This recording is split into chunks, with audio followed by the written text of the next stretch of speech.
Hi everybody, this is Kevin and welcome back to another video.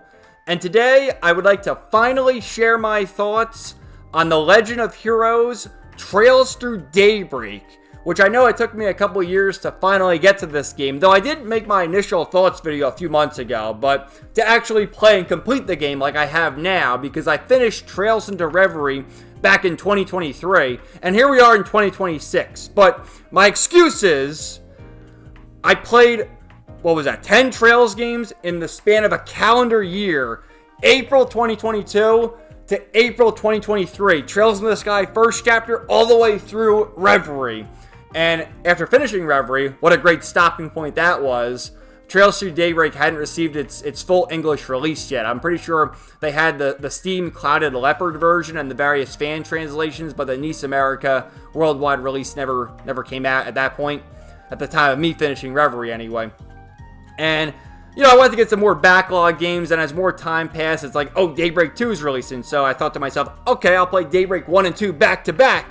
But then, Kai no Kiseki was announced, and soon enough we got the Kai no Kiseki English release Beyond the Horizon, which at the time of this video, it's out now. So now, after finishing Trails Through Daybreak, after finishing this video, I can immediately start Trails Through Daybreak 2, then dive right into Beyond the Horizon. So now I have 3 Trails games to play back to back to back, and I'm very excited because I gotta say, man, I can't imagine, once I do finally get caught up, I can't imagine the wait. Imagine back in the day finishing Cold Steel 3, and then you gotta wait a year for Cold Steel 4. How do you guys do that? So I'm in a fortunate position right now, but once I get to Kai no Kiseki Beyond the Horizon, I'll be like, oh, that ending, where's the sequel? Where's Kai no Kiseki 2? Trust the plan!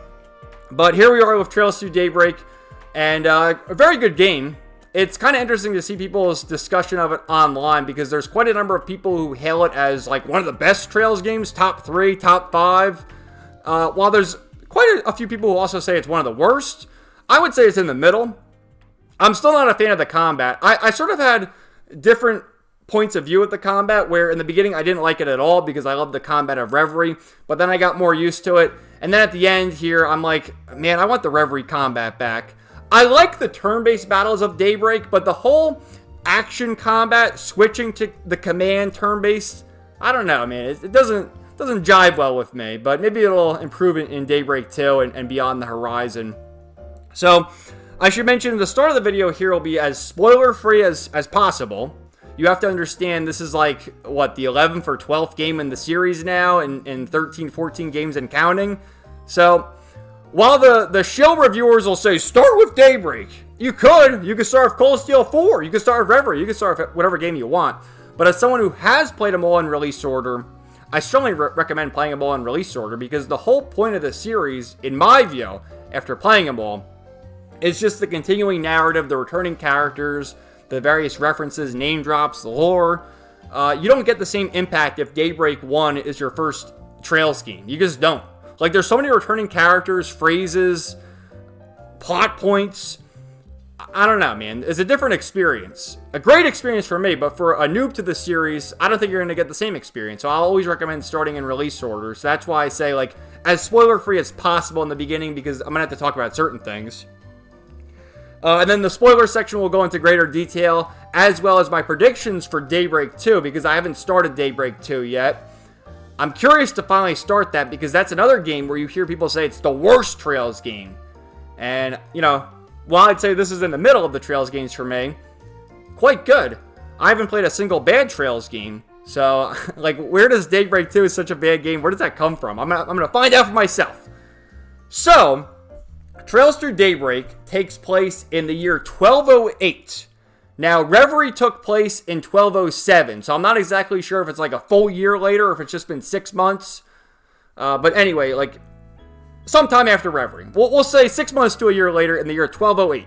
Reverie 1207. So, and we follow a new protagonist, Van Arkride, a Spriggan, aka a discount bracer. It's always funny how the protagonists always go back to being the bracers. Okay, Estelle and Joshua, they're the junior bracers who worked to become bracers and definitely did. Then we have Lloyd Bannings and the special support section.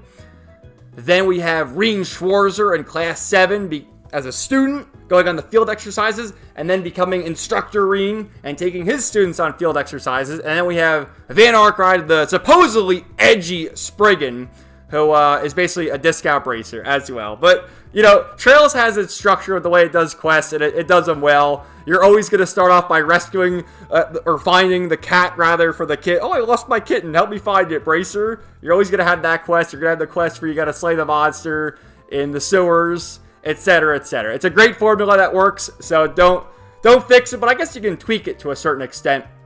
And the way they tweak it is by saying Van is a morally gray Spriggan. He skirts the line. He works with anybody. I mean, you can choose various factions to work with at a certain point, especially in Chapter 5.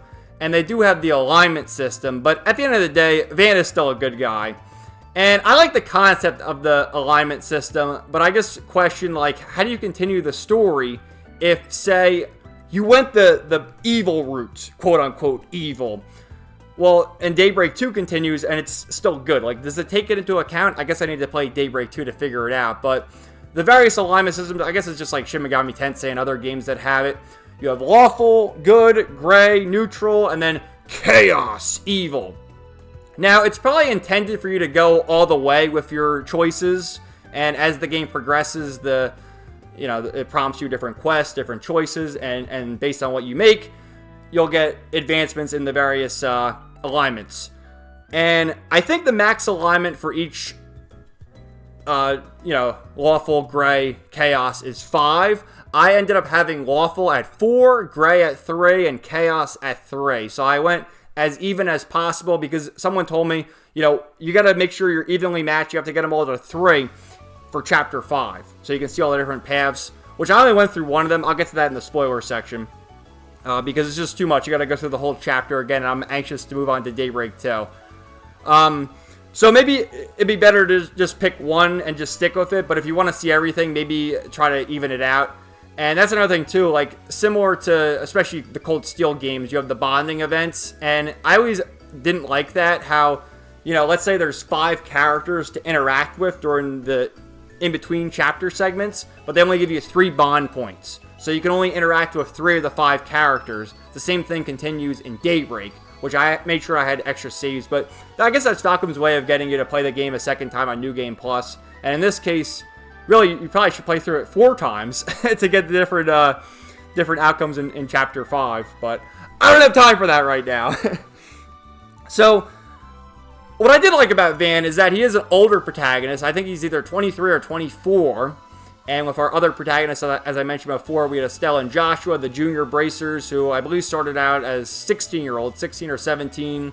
Lloyd Bannings, he was a little older. He might have been like 18 or 19. Reen Schwarzer was a student as well, 16, 17. But then you see the development of Reen becoming Instructor Reen, so, aged up to his 20s or whatever. And Van, he's in his 20s. He's 23 or 24. And then the secondary main protagonist is Agnes Caudel, who... she's either 16 or 17, student at Aramis Academy, which, that's why I gotta play all the games in release order, because right away you get the reveals of Ren, and if you played Reverie, Ren's at Aramis Academy, because you saw the Daydream, so it's just cool to get all the little details there. And this game, similar to the other Trails games, it's always funny too, like in Cold Steel 1, you had the chapters, but then Cold Steel 2, you had the acts. So I wonder if Daybreak 2 will have acts as well, but each chapter you basically get a new party member and also more secondary characters. So I like that there's the prologue, 5 chapters, an intermission, and then the final chapter. And essentially each chapter introduces the new party member and delves into more of their backstory and why they actually join Arkwright Solutions and how it makes sense in the story. So for instance, the first chapter of the prologue, it's Van and Agnes. And then Chapter 2 is Ferry. Or sorry, Chapter 1 will be Ferry. And then Chapter 2 is Aaron, etc., etc. And again, it's cool, like, meeting new characters and also seeing returning faces. Like, getting name drops of the Gralsritter. Seeing new members of the Gralsritter, including more Dominions. The Iscariot, which I'm pretty sure Ein from Trails in the Sky the Third, she mentioned the Iscariot. So it's cool to get them name dropped. I mentioned Ren before. Roy Gramhart, which you got a little tease with Roy Gramhart in Reverie when he infiltrated Ouroboros and was speaking to the Grandmaster, so it's cool to see him. I'll make an early prediction. He's going to be like an Osborn type character in my view. But you have all that. Ouroboros.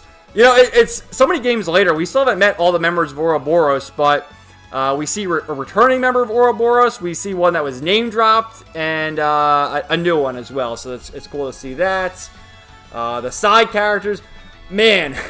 I mentioned this in my initial thoughts, so I'll mention this now. But seeing Jack and Hale, which Jack and Hale first appeared in Sky the Third. There was the Gambler Jack book, and then we see them in the flesh in Calvard. So, so cool. But anyway, as for Calvard, I would say like the whole location of Calvard is probably the most lackluster so far, sadly to say. Like, Liberl, what a comfy feel to it. So comfy. And then especially also Sky the Third, the dungeon crawling, so comfy. My all-time favorite, Crossbell. Crossbell is home. And then how can you not love Class 7 and Thor's Academy, and then the branch campus, exploring Erebonia, Reverie, and even Cold Steel 3 and 4, and Reverie, going back to Crossbell in 3D. And Calvard, we've heard so much about it. We're briefly there in Trails to Azure at the very beginning of the game at one of the DG Cult Lodges.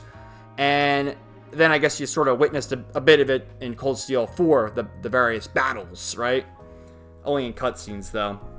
But actually exploring Calvard, it kind of, I guess, has the same structure as Cold Steel 1 and 3 with field studies, in that, you know, you start the chapter in Edith, which is the capital of Calvard, and exploring the various districts. You only explore a few of them, like the Tyrell district, the Old Town, which is where Van lives, above Montmartre, and a few areas like that. So, for as expansive as it is, you don't really get to explore a whole lot, but maybe that's better, because do we really want open world nonsense? I prefer the structure of just having the cities to explore, and then once you get to the chapter, you'll go to like the Basel Institute, or you go to Cray Village, or wherever else you go in the various chapters. So that's all well and good. But overall, like, nothing beats Crossbell. I'm sorry. Nothing will ever beat Crossbell in terms of just how awesome it is. The music, you know, people will always go on, and they do compare it a lot to what we had in the Sky Trilogy and Crossbell and early Cold Steel, especially like the final bosses of Cold Steel 1 and 2 in particular. And I hate to say it, like, the music does not get worse. The music is still very good. I enjoyed it quite a bit. I always love, like, towards the end of these games, you'll get to the final dungeon or whatever, and the battle music won't change. Like, normally when you're during the regular chapter or whatever, exploring, you'll fight enemies, and then the background music will change to the battle music, and then you go back to normal. But you get to the final dungeon, and the music just keeps playing. It's so key now. So I really enjoyed the music in the game. I'm going to have to disagree with the people who say that the music always gets worse in the Trails games. I don't think so. I mean, yeah, you can always go back to the classics, Get Over the Barrier, and Afternoon and Crossbell, and all our favorites there. But to say the music sucks in Daybreak and the Calvard arc, I just have to disagree. I will say the combat, you know, I went through different stages where in the very beginning I didn't like the combat, how you have the hack and slash combat, the action combat as they call it, and then you switch to command turn-based battles. I didn't like it, but then as I played through it, I kind of liked it, but then at the end, I'm like, dude, the turn-based command battle in Daybreak is awesome. The way you can do chains and that whole thing, I really like that. But I just feel like the action combat is just unnecessary. Like, sometimes less is more, and what they had in Reverie was so perfect that it's like, you know, you don't really need to innovate from that. And is it just because people don't have an attention span for turn-based battles? To me, turn-based battles are so comfy, where you just sit there and grind for hours, which I had a difficult time sometimes. Like, normally I can just put a YouTube video on and start grinding for an hour or two. But I had a difficult time here because you do have to engage in the hack and slash battles to initiate the turn-based. So it's just like, I don't know, man. Maybe it'll get better in Daybreak 2, but overall, I'm still kind of half and half on the battles in Daybreak. I've heard they're just all turn-based, but what can I do? I guess you can always initiate it as turn-based, but you want to get the preemptive strike by doing the hack and slash combat. So, yeah, I mean, the game was great. It was great getting more of the lore of the characters. Again, as I'm scrolling through the list of the cast here, quite a number of characters that were name dropped in the Reverie corridor, such as Elaine, Ren, which we already knew Ren, but getting more follow-up to what happens with Ren going into Calvard, and really because she's from Calvard, going back to Calvard, opening up old wounds perhaps. Seeing Samuel Rocksmith, when I saw him, I'm like, dude, there he is, the former president, he's just chilling. Sal Lee, seeing him again. Which Sal Lee's been in a lot of Trails games now. He's been in all the Crossbell games, Cold Steel 2. Was he in Cold Steel 3? I don't remember if he was in Cold Steel 3, but he was definitely in 4 in Reverie. Shizuna and Kuragane, which we also met them in Reverie, in the Daydreams. Like I mentioned before, learning more about the Gralsritter and Iscariot.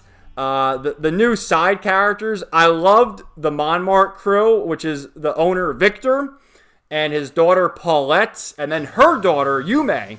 And I'm not going to spoil, I'll leave that for the spoiler section, but Yume's father, who we meet later on, oh, what an awesome character, so keto. The other secondary bracers like Alvis, I guess he was pretty cool. Inspector Daswane and Officer Nate. I always like how Trails always has a good emphasis on the police officers, like we saw in, especially in Crossbelt, the special support section, and Detective Dudley and those characters. They always write them pretty well. More of the members of Heiui. Learning about Elsyme and Prince Sharid, which I'm pretty sure they mentioned Elsyme in the previous games. And there's so many other areas, like they mentioned the Ored region. They mentioned the other territories to the east. And, man, what's going on with the Septarions? We didn't really get much about the Septarions, but I think I need to talk about that in the spoiler section as well. The Genesis, which is the main plot here, where Agnes has one of these things called the Genesis. There's 8 of them. And that's essentially our quest here, is collecting the other ones and finding out what's wrong here. So now that I've talked about most of the major characters, I wanted to just take a second and mention the relationship aspect and the canon romance, if you will, for Daybreak, and also go back to the past games and what they did there. And I wish Trails would continue with a more canon approach of what they had in the Sky Trilogy, where we have Estelle and Joshua. There's your couple. You also have Olivier and Shara, which it developed over the course of time, and at the end of Cold Steel 4, they get married. You have Kevin and Reese, very close, and obviously there's something brewing there. Agate and Tita. But then, as you get to the other games like Crossbell, I think it's safe to assume that the canon romance is Lloyd and Ellie, and of course that continues throughout the next set of games, and you get a touching moment with them in Reverie as well.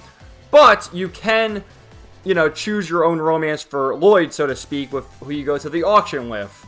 The other bonding events, the beach in Azure, and stuff like that. So, you can pick who you want Lloyd to be shipped with, I guess. Whether it's Ellie, Risha, Noelle, Tio, etc., etc. And then, especially when you get to Cold Steel, there's a lot of different choices for Reen. And the game definitely points you in the direction that Elisa is the canon romance. Though I personally prefer Reen and Emma, if I'm being honest with you. But I'm not going to complain about Elisa. She's still quite good. But there's a lot more options. There's Elisa, there's Emma, Laura, Fee, Milliam, Altina even, Yuna, Muse. There's so many different choices there. So, I don't know. Again, the game, we already know that the canon is set in stone with the Sky Trilogy, Estelle and Joshua. You saw the protagonists now. I would say Crossbell, it's Lloyd and Ellie. Because as we saw at the end of Reverie, there's Randy and Muriel. Randy proposed to Muriel, so that's set in stone. And then with Cold Steel, Reen and Elisa. Though I would say Reen and Emma, but it looks like it's Reen and Elisa. Now, we have the different relationships in Daybreak where, it's Van and Elaine and also Van and Agnes. Now, Agnes really likes Van. There's several instances where she's blushing. She's like, oh, well, it might be an age gap, but, when you think about it, when she's a little bit older, it's not that bad, But Van had a relationship with Elaine back when they were in school. When they were in high school, they actually went out, and we learned more about the backstory there from both Van, Elaine, and Renee talking about it, because Renee was also in the class of them. So, when I did my initial thoughts video, I was kind of bashing Elaine because I thought she was a bitch. She honestly was. I mean, I didn't think she was. She is a bitch. But as you progress through the game, you understand why she is a bitch. And I definitely liked Elaine a lot more near the end of the game, and I'm looking forward to see how that progresses in Daybreak 2. But I prefer Agnes, if I'm being honest with you. Agnes is my best girl of the Calvard arc so far.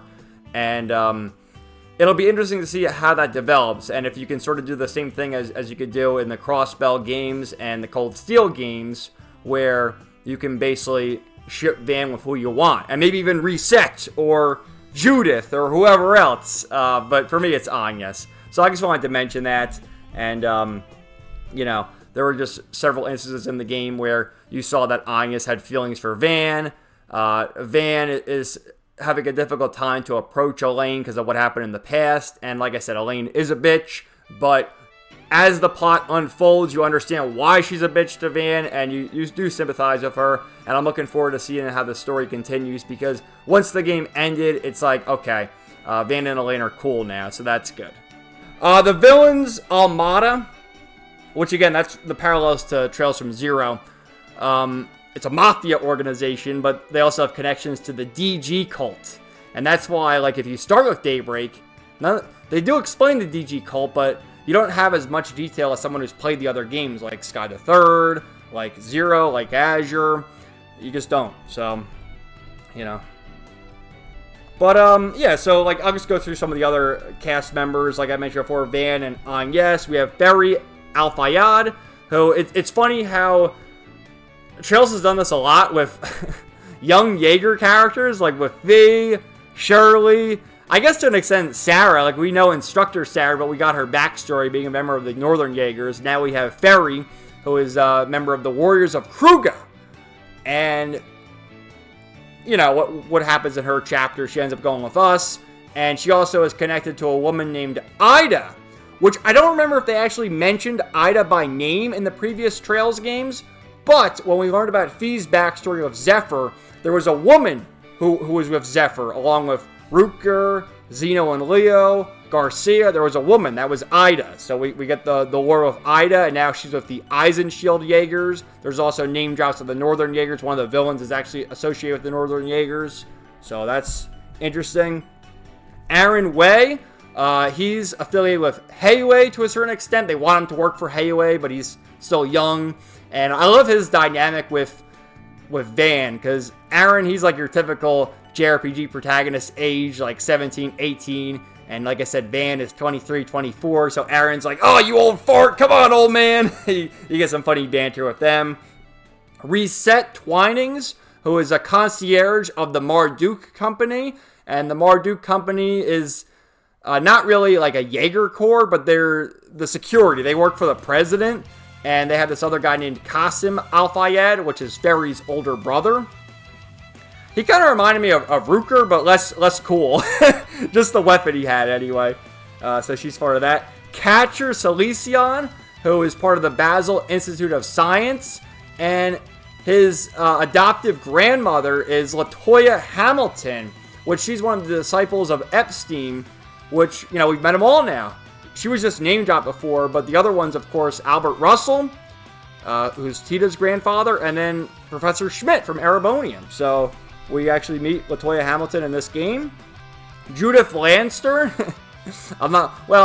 It's so easy to figure out who she is. Like, you see her in her alter ego type character, and then the game's like, oh, that's not Judith. But it's like, dude, we know it's Judith. Who are you kidding? She's the actress. And what this game did, all the other Trails games had their books. Well, they had the newspaper stuff, but they always had the books and the lore there. Like the Doll Knights, Gambar Jack, Sunshine Agnes. No relation to this Agnes, at least I don't think so. 3 and 9. And they did away with the books here, and now they have movies, which, I don't know. The movies are okay, I guess. Not as good as the books, in my opinion. But that's the lore to the movies, and how technology has advanced in Calvard, and they have the movies, and it's funny, there's banter between Judith and one of the villains at a certain point, where he's like, I've never seen a movie, but then he actually does watch a movie, and he has like a nice heart-to-heart with Judith. He's like, oh, you are great on that role. And then Bergard Zeman, which I can't talk about him because massive spoilers, but he's one of the last party members who joins. There's various stages in the game. where you'll get guest party members, similar to, Trails from Zero, where you had a chapter where Wazzy joined, you had a chapter where Noelle joined, and of course the final chapter where Estelle and Joshua joined. So one of those characters would be Elaine Eclair, who's the A-rank bracer. We learned about her in Trails into Reverie. Renee Kincaid, who's with the CID Intelligence. Well, Ren doesn't join as a party member, but there's Ren. Fee Quassell joins, and seeing Fee again, I'm like, there she is, it's Fee, all grown up. And I think she's still a B-rank bracer. Maybe she's an A-rank bracer now, but she's shooting up in the ranks, and great to see her. As well as Zin, which they call him Jin. So I don't know, I'm still going to call him Zin, but they call him Jin. But I always like Zin, it was always cool seeing him in the Sky games. And people always say, like, he's kind of a useless character, but yeah, I like him. He's cool. Risha, of course, Shizuna, Ren, Mitsurugi, and Kurogane. There's also, of course, the reporter character, which in this case there's two reporters. Which I guess there's been two reporters in other Trails games too, like in the Sky games, Niall and Dorothy. Everyone's favorite Grace from Crossbell. Who else was there? Rex. And Vivian Rex. How can I forget them? And you get the idea. So in this case, we have Dingo Brad, and Marielle Ame. There's also a guy named Bermonti. He's like one of the information brokers who works with Van from time to time. I already mentioned before Jack and Hale. Maxim, the race car driver, the legend. Dude, Maxim's so good. I'm going to talk more about him in the spoilers. Nina Fenley, who is another actress of Judith, a friend of hers. Prince Sharid and his bodyguard, Najee. Sarah and Shahina. Salvatore Gatti, he's the director. I already mentioned Latoya Hamilton. And then the associates of the Basel Institute, Esmeralda, Archette, and Jan Cronkite. And then the villains. So the main villain we have is Gerard Dantes, who's the head of Almada. And then his underlings, we have Melchior, Viola, Alexander, Ariok, and Olympia. And overall, the villains kind of lackluster in my view. Like, Dantes had his moment toward the end where you got more of the reveals about him and how he's connected to the other games, particularly the DG cult. As well as Melchior and Ariok being connected to the Gardens. And remember, the Gardens, we know from Reverie with the Emperor and Swin and Nadia. So, like, it's interesting, but there wasn't enough time to flesh them out, which is kind of disappointing. And then Viola and Alexander. Viola had, like, some sort of grudge with Shera, which is just kind of like, alright, they didn't know what to do with her, so let's just do that. And then Alexander being a member of the Northern Jaegers and getting all mad because of how Northumbria fell after the Salt Pail. Which is, it's always so Kino whenever they mention the Salt Pail. I don't know why. I just, Keto. Oh, and then Olympia. Which, again, just lackluster cast, honestly. I would also like to say that the game took me 140 hours to beat, which is normal. I mean, I expect every Trails game to be over 100 hours. I think the only games that were shorter for me were Sky first chapter and then Sky the third. But every other game has to be over 100 hours. Reverie's the longest I spent on a Trails game, which I think was like 190 hours. But that was because there were so many other activities to do in Reverie. And I do the talk to every NPC shuffle. It's nice how they might have changed that in the later Cold Steel games like 3 and 4. Definitely Reverie. But like on the mini-map, you'll see the NPCs. And they'll be yellow, but once you talk to them, they turn white. So you know which ones you've talked to. And like as you progress through the story, a few of them will change to talk to them again if they have new dialogue. And it's always good to talk to them to get more lore of the characters and whatnot. So it took me that long. I definitely did have some grinding sessions. But very linear game. Like I said, there's no mini games. So it'll be interesting to see if Daybreak II has mini games. Like where's the fishing, man? Where's fishing? Or Pom Pom Party, or Blade, or whatever else. There's gotta be something. So, some other little nitpicks I have, going over the localization. I talked about it in my initial thoughts video, but I'll go over it again, because it's always a hot topic. And that's like how they change certain things. The most famous one probably being Elaine's title, which the direct Japanese translation is to call her the Sword Maiden, but they changed it to Beauty's Blade, which it just sounds kind of goofy. It's like, I don't know. Like, why change it? It's just, well, you know the answer. If you know, you know. But it's just ridiculous, man. Why we have to deal with this? And I've seen, like, other screenshots where one of the characters says Riz, and another, this is in another game, I think Daybreak II, and then Beyond the Horizon, there's another character, I guess is like a VTuber type character, who says something like "bye maxing," and instead of OnlyFans says OnlyVans, and it's just really cringe. And like, why do we do this?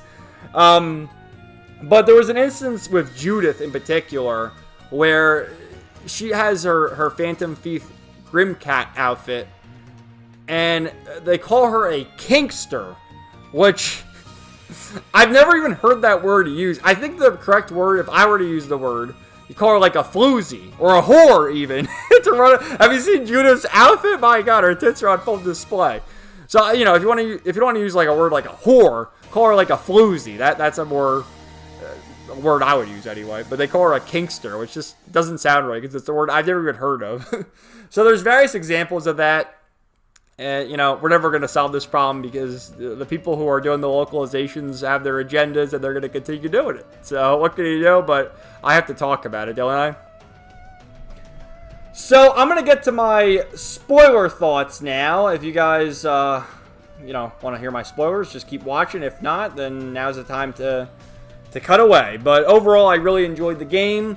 I'd rank it in the middle of the Trails games. Once I finish Daybreak 2, Beyond the Horizon, and then, whatever the sequel to Beyond the Horizon is, whenever there's like another good stopping point, like a Reverie type game, I will do another revised ranking. I did my least to most favorite Trails games, Sky First Chapter to Reverie, but, I gotta kind of redo the list after I play more games, right? So overall, definitely recommend, though, you gotta start with Sky First Chapter and just play them all in release order. And don't be one of those, like, oh, I'm gonna play the Sky First remake. Like, okay, I'm sure I haven't played the remake yet. I'm sure it's great. I'm also looking forward to playing that, as well as Second Chapter remake, and then they better make Sky the Third remake. But after that, can we stop making the remakes? Like, there's a certain charm to the older games, to the visual style of the Sky Trilogy, Crossbell Duology, even early Cold Steel 1 and 2. We don't need to remake every game. These games are great for a reason. I understand where Falcom's coming from, where they want to get a new audience, and so let's remake the Sky Trilogy. Fair enough. But let's not remake every game. Let's make new games! But anyway, guys, I hope you enjoyed the spoiler thoughts. So the first thing I want to talk about in my spoiler section is President Gramhart and how he is the father of Agnes. And Agnes' real name is Agnes Gramhart, but she changed her last name to her mother's maiden name so that she can blend in, go to Aramis Academy in peace, and not be bothered being the president's daughter. Now, her grandfather is also Claude Epstein, which at the start of the game, with the whole Genesis, there's the Oct Genesis. At the end of Daybreak here, we found 7 of the 8. And there's like letters that Epstein left and ominous warnings of what's to come. In my humble opinion, my theory, it's all going to be revealed in Beyond the Horizon, and it is this line in particular. And if we look beyond the horizon, we will see the desertification in the east is creeping westward. So, there were a couple instances where they actually said Beyond the Horizon in this game, which the English version released in 2024, I'm pretty sure. So I wonder, like, how far in advance they knew that was going to be, like, the localized name for Kai no Kiseki, or if this is just a coincidence. Who knows? But I think somehow the Oct Genesis, once we get all 8 of them, that'll somehow turn into the new Septerion, which I'm trying to think of what's left. I think, is it Wind? Wind, Water, and Time, I think, are the remaining Septerions. Maybe it's Time. I don't know. We'll get to it at some point, though. But yeah, I thought Gramhart was an interesting character, and probably more will be revealed about him. He actually, I have it in a slide later, but he comes out in a mech later, and you can't have a Trails game without mechs, that's for sure. So I wonder if we're going to pilot the mechs later, which Van has the Grendel, which is kind of like a tokusatsu transformation type thing. So that's our sort of mech battle, where all the big bosses, we similar to the Cold Steel games. You fight a boss, and then it's like, all right, Valimar, come on, let's finish it. And you have the Divine Knight battle, so they kept that going. But yeah, I'm curious to see what's going to happen more of Graham Hart, especially with how he had that confrontation with the Grandmaster at the end of Trails into Reverie. Where's the Grandmaster? So, my man, Maxim, the legendary race car driver, it's actually revealed that he had a child with Paulette, and that child is Yume. And that was a plot point early on in the game. You know, Paulette has this daughter. Where's the father? And then Victor, the cranky old guy, like, oh, come on, your kid's got to eat. he has the restaurant. He's just always yelling at Van, but he loves him. And I really love them as a supportive cast. They're quite good. But yeah, later on in the game, you get the reveal that Maxim is actually Yume's father. And because of his career being the famous race car driver, he could never really settle down. But once he learns that, he wants to make amends and try to be a good father for his daughter. So I really enjoyed his development. And looking online, it's very bizarre to me that people don't like Maxim. I mean, there are people who do like him, but overall, I'd say there's a lot of people who don't like him. I'm like, how can you not like Maxim? He's an awesome character. There are the mechs, which at the anniversary festival, when Calvard declared its independence, you know, a million years ago, however long ago it was, they have their yearly celebration. And this year, after dealing with Armada, you know, this is at the end of Chapter 5. This is in the final chapter after Chapter 5 is concluded. We think Armada has been vanquished. So, to celebrate, Graham Hart is showing his military might and how they have mechs. So, during, like, the final battle, he actually shows up in a mech and starts destroying some of the demonic pillars and has this little quip at Elroy Harwood, who is the fourth Anguish who shows up here, and he says, oh, by the way, I would thank you to remember our agreement not to overstep your bounds, reminding him, and again, this only makes sense if you played Reverie, and you know that Graham Hart already spoke to the Grandmaster, and he's like, listen, I spoke to your boss, and she said, stand down. So yeah, the Ouroboros members who are here, we have Walter showing up again, which Walter is the 8th Enforcer. And then we also have Lucretia Isili, hope I pronounced her name correctly, who is the 3rd Enforcer. Now, it's interesting she's ranked so high, because remember, McBurn is the 1st Enforcer, and Louvet is the 2nd Enforcer. So, she's the 3rd Enforcer. So, you know, pretty interesting. And then, of course, Harwood is the 4th Anguis, the Oathbreaker. So it's just always cool to see Ouroboros again. You know, what does the ranking really mean? I guess maybe they're going to save all the Ouroboros reveals to the very end. Because, you know, Campanella's Enforcer number 0. And, of course, we still have McBurn running around. We haven't met all the Anguises yet. We don't even really know the full extent of the Grandmaster's powers. So, I don't know. It's always cool to see Ouroboros.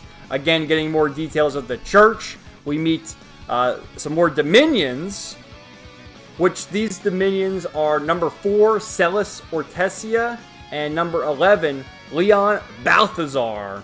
And of course, we've met several of them throughout the course of the Trails games, including Ein, Kevin, Wazi, Gaius, and who else? Thomas. Remember Instructor Thomas? Yeah, one of the absolute legends. So, lots of cool stuff right there. Always going to see more of the Dominion. We also meet the captain, or rather, yeah, I think, no, because he's talking to the captain here. Maybe the vice commander, I forget his exact title, but he's part of Iscariot, which is one of the subsets of the Gralsritter and the Church. So, just interesting to get more lore of the Church and meet more characters there. I mentioned before Risha and Shizuna, which, god damn, look at Risha's right there. Woo! Absolutely loved her. The DG cult, of course, which we get the reveal that Dantes is one of the high priests of the DG cult, and recounting more of what happened in the past. And we get a little illustration here of Arios, McLean, Cassius Bright, Guy Bannings, and Zinn. He's there too, but it's so cool to see that and how they remember things from the previous games, which is why it hits even more when you know, you play every game and you go in release order. I didn't mention it at all in the main video, but Van has this thing called a hollow core. Everyone has a hollow core in their Zyphas, which are basically the new ornament systems. You know, in the past we had the Arcus, now it's Zypha. and Mare is his hollow core, who shows up and helps him with the Grendel transformation. There were a few instances in the game where you see the text is blurred out here. It goes, okay, I'll help. Even if I really shouldn't, considering I'm a... I'll at least give you a hint, though. So, what is she? Like, I don't know. Like, I'm not sure if I was supposed to figure this out playing this game, or this will be revealed in Daybreak II. I have no idea. Maybe she's part of, like, a Septarion or something. Who knows? Maybe she's the remaining Ocgenesis. Who knows? And then also, the final boss, we fight this Demon Lord. The Vagrant Demon Lord. And then he also has a blurred out word. He says, I see. So you have their power at your disposal. That explains how that was able to bind me. So I think he's talking about Mare, but I have no idea. So I just wanted to bring this up in the spoiler section. I'll go back to our lovely waifus. So the most shocking plot twist in the game has to be at the end of the intermission chapter, where Gerard Dantes uses a nuclear bomb that a character named Professor David Callahan of the Basel Institute of Science helped him create. And he uses the nuclear bomb to wipe out Cray Village, leveling the entire village and killing all the civilians, including one of the major side characters, Dingo Brad, the reporter. And Trails has not shied away from killing characters in the past. Mainly the villainous characters are killed and they stay dead. They've killed, quote-unquote, killed some of the main heroes, like Crow, Olivier, Victor, Toval, but through plot shenanigans, bring them back. And that's been a point of contention for many years, where people criticize that, and they're like, oh, there's really no stakes if they're going to kill a character and then in the next game bring them back and use their wacky plot shenanigans or whatever it is. But at the end of the day, it's a Power of Friendship JRPG series, so I can't complain about it too much. It was definitely shocking to see Dingo killed in the explosion there. And again, I really enjoyed Dingo. We were introduced to him in Reverie, actually, in the Daydream, where we saw what happens with Ren going to Calvard. So we actually met him there, and he was a very pivotal character. They also delved into the past that Dingo shared with Van, and also, of course, Marielle, who, you know, has feelings for Dingo, and she was very upset to see him killed. And I'm going to say I wouldn't be shocked if somehow Dingo came back, maybe like through flashbacks or something. But yeah, I guess at a certain point, Falcom does have to kill characters, so they killed Dingo, as well as the civilians. And there were also a number of characters who died, like one-off characters, through the various chapters. I feel like at least one chapter, a side character was killed by the hands of Almada, just to show like how powerful Almada is. So we had someone such as Giacomo, who, when they introduce him right away, especially when you have a character who has voiced lines, you sort of know they have to be someone important. And he seemed to be like an informant to help Van, but they killed him right away in the prologue. We had the film director, Gaspar Dillon, who Melchior killed him. Then, like I mentioned before, we had Professor David Callahan of the Basel Institute of Science, and he was killed. Well, what happened actually, his whole thing was pretty crazy. They turned him into an AI, and then he was going completely insane, and he was trying to shut down the nuclear weapons, but Almada was able to create some of them, and not only did they use it to destroy Cray Village, but they were using them in the final chapter as well, in the final dungeons. Oh, there was also, that was the main reason why Aaron joined the party, is he had his buddies that he was hanging out with in Longport, and Melchior, Viola, and Alexander killed all his friends, so that's why he joined the party to begin with. Oh, and of course, Ida, which, again, I forget whether or not she was even mentioned in the previous games, but we saw, like, her illustration when Fee had her flashbacks and how she worked with Zephyr, so they killed Ida. They actually turned her into a ghoul, and we had to fight her as a boss, one of the first bosses in the game, and that was when Ferry's father, Hassan Al-Fayed, showed up and was like, oh, Ferry, you have to kill her, put her out of her misery. And Van ended up doing it because Ferry's a young girl. She couldn't do that to her motherly figure. So quite a number of characters did die. Like I mentioned before, most of the characters who've stayed dead in the series have been the villainous characters like Weissman and, Rufina, and a few others. Osborne eventually died, of course. So, you know, I guess it was cool that Falcon's finally killing characters, and they do it to hype up Armada. And in the end, a lot of the characters from Armada died. Melchior, Arioch, and Dantes all died. Viola... Now, here's what I'm wondering because of the choices I made. Because I chose to spare Viola, Alexander, and Olympia's lives. So, like, if I chose to kill them, and I went true Chaos route, what if they do appear in Daybreak II? How does that even work? I guess we'll get to it when we get to it. But, you know, it's sad to see Dingo die for sure. And Dantes, the way he actually set off the nuclear bomb, you see the sword he's holding there, he has one of the holy swords, and not only was he a high priest of the DG cult, but he was also part of the Calvardian royal bloodline. And they go into a lot of the history of Calvard and how it used to be under the monarchy, and now it's the Republic, and, you know, he wants to bring that forth. And there's also a subplot, too, of, like, the white supremacists or whatever who are going to try and take back Calvard, and they had Armada sort of use them as their pawns. But I don't know, it kind of falls on deaf ears because there's so much going on in these games that it's like, okay. But they also try to tie that back into what happened in Trails to Azure, that the Trade Federation. Remember when Calvard came in there? They also had the other guy, part of C's group. God, what was his name? Oh, it was Gideon. Yeah, he was the other part of C's group with Scarlet and Vulcan. And, okay, let me mention that, too. So, with Armada, I keep mentioning how they're kind of lackluster. Like, okay, Dantes, he's cool and all, I guess. Melchior was definitely the best. And I liked Arioch for his connection to the Gardens, but it's just like, okay, he shows up, he's dead, but whatever. I feel like with Viola and Alexander, they wanted to just do Scarlet and Vulcan again, but Scarlet is great, especially when you see her again in Reverie. And Vulcan, he has some cool moments too in Cold Steel 2, and showing more of how Rean wants to save everyone, but he really can't. But yeah, Viola and Alexander are far worse, Scarlet and Vulcan, and, you know, just thinking about Scarlet again, we gotta see her soon, I hope. I gotta see more of the Dominions.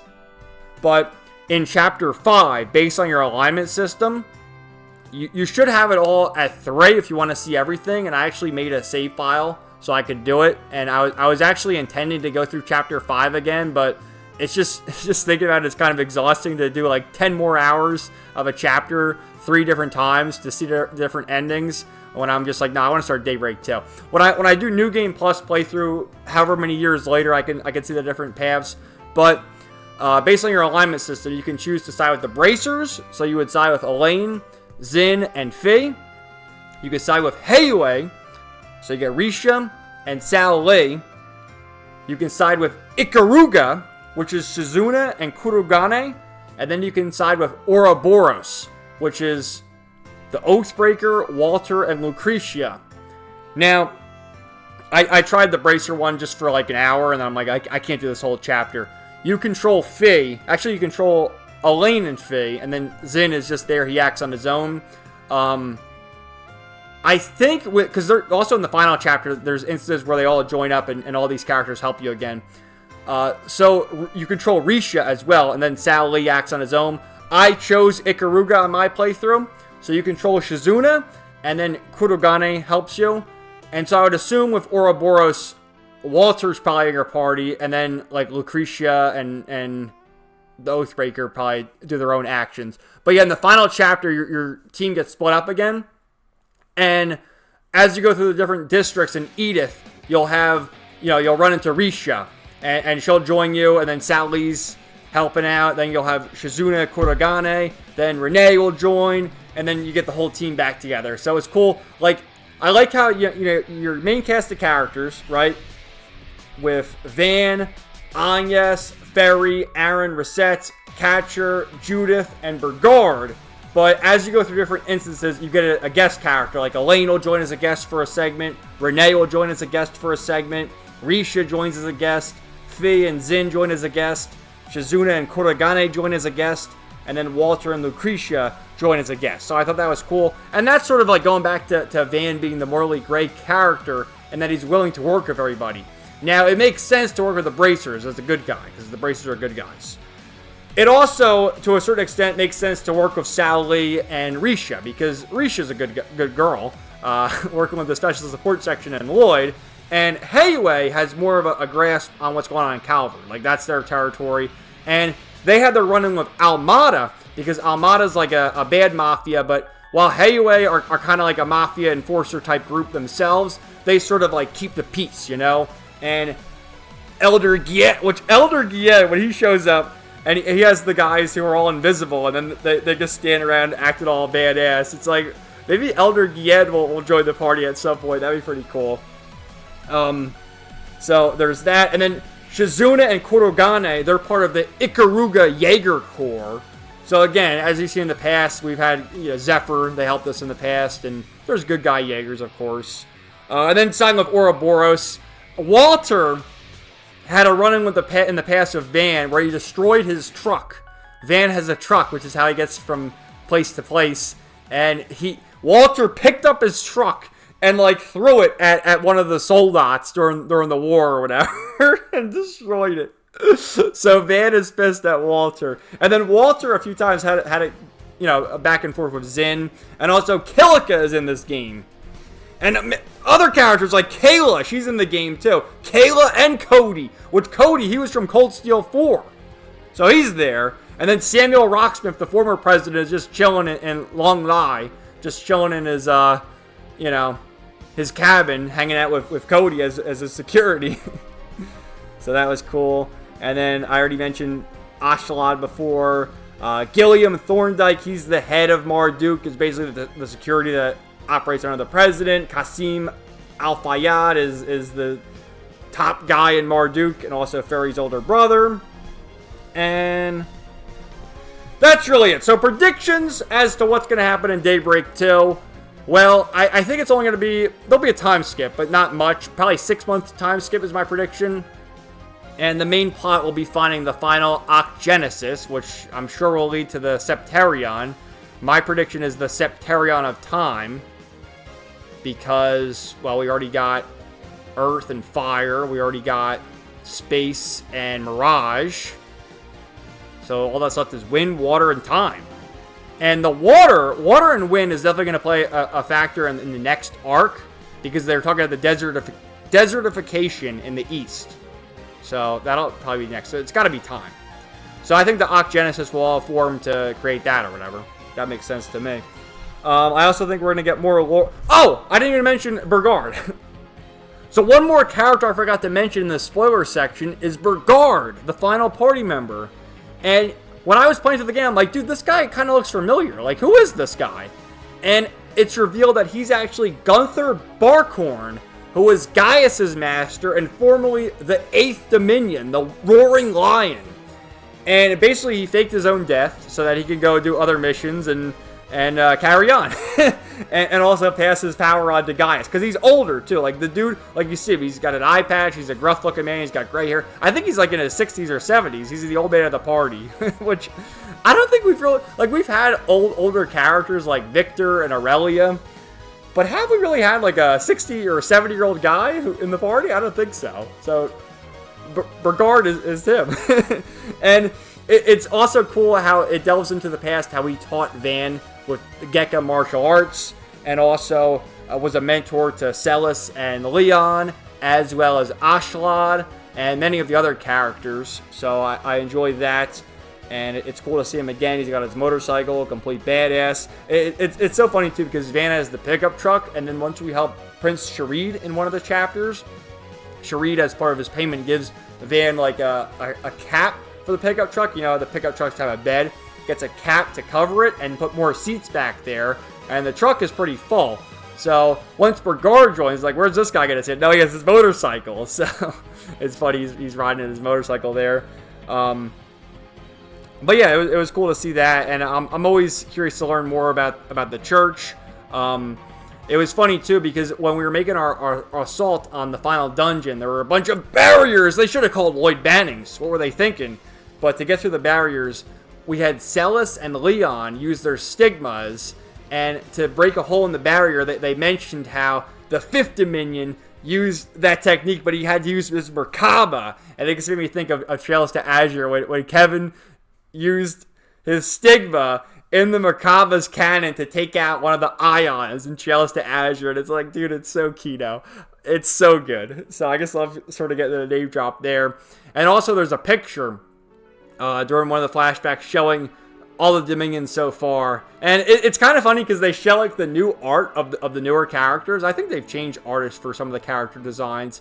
But like they have Ein's art from Sky the Third, and then Kevin's art from Azure, and then like the new art. It's kind of out of place, but it is what it is. It's Falcon. What can we do? So obviously there's going to be new characters who join the party in Daybreak. We're going to have the same cast of characters. My prediction though is that Elaine is probably going to be a main party member. I think she'll be in the group the entire time. I think, like, who else can join as a main party member? Maybe Renee can join? I don't know. I'd like to, I was kind of taken aback why Ren wasn't in the party, but, she served her purpose on the sidelines. It'd be nice if she becomes a party member because, of course, she was a playable party member in Sky the Third, in Cold Steel 4, in Reverie. So, yeah, make Ren a playable party member. I don't know how they can work, like, Faye, Zin, Risha, Shizuna, and all them into, like, permanent party members, but I can see them showing up to, like, help during certain chapters. I think there's going to be other characters who maybe we don't even know who join. That makes sense. And then it'd be cool to see, like, there'll probably be more Ouroboros members. I'm curious to see that. Maybe we'll see Campanella or the Grandmaster. Though, I doubt it. Maybe they're saving them for, because I know they show up in Beyond the Horizon. I've seen the trailers, so maybe they're saving it for that. So, yeah, there's going to be new party members. It'll be curious to see, like, where the story goes. My prediction is they're going to find the 8th Ocgenesis, and it'll have something to do with the Septarion of Time, and we'll go from there. So, overall, I really enjoyed my time with Trails Through Daybreak. Maybe it was good that I took a long break from 2023 to... I started in 2025, but finished in 2026. Take a 2-year break after finishing Reverie, and then amass more Trails games to play in a row, which I'm exactly what I'm going to do. I'm going to play Daybreak 2 next, then kind of Kiseki Beyond the Horizon, and I look forward to continuing my journey of the Trails games. But anyway, guys, thank you so much for watching this video. Let me know your thoughts in the comments down below. My next Trails video will probably be a Trails Through Daybreak 2 initial thoughts video, because I've done an initial thoughts video for pretty much every Trails game I played, so probably after the first chapter or whatever, I'll do something, just, get some thoughts out there. And then obviously my review of that. And probably an unboxing of Trails Beyond the Horizon. I ordered the limited edition, so we can look through all those goodies. So stay tuned for that, but I'm going to be on my Trails grind for a bit. And I hope you enjoy. So thanks, guys. Have a great day, and we will talk to you later. Peace out. 99.